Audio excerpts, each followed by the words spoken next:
Mũtongoria wa kĩama kĩa ODM Raila Odinga natarĩrĩtie wega bokara hamwe na kwaranirie bokenda ũteithia nthĩũrũ ya Kenya wĩtambĩre boe ya Raila akĩaria natarĩrĩtie inya yamwe ya mantu yarayawĩtia kwarĩrĩrwo akiuga anto barabatĩre ũtũro bwao kĩmaandamano ibabatĩre kwithira bakiriwa barabe machibitari kurirwa ngarama cio cia chibitari hamwe na mantu yangi KATHUMBA. We either move forward or we perish. Because we don't want to perish, we need that conversation. And that is what I had proposed, that we must have this conversation that take cognizance of the demographic profile of our nation. And that there are several issues that need to be discussed at that convention. But I've also said that there matters precedence.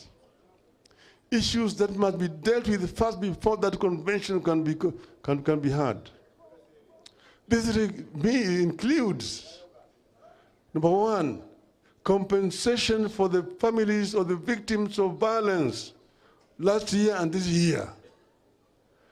Two, paying of all the hospital medical bills of the victims of police violence last year.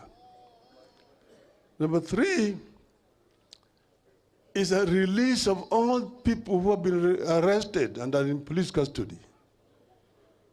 Number four is the dropping of all the pending charges which are pending in courts.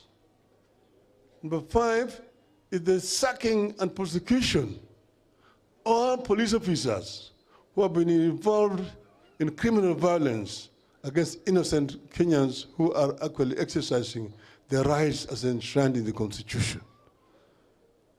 And then we said that once that has been done, then people will sit down and dialogue.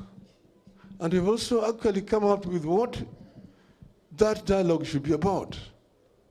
The issues that have been raised by Gen Zs are not new issues.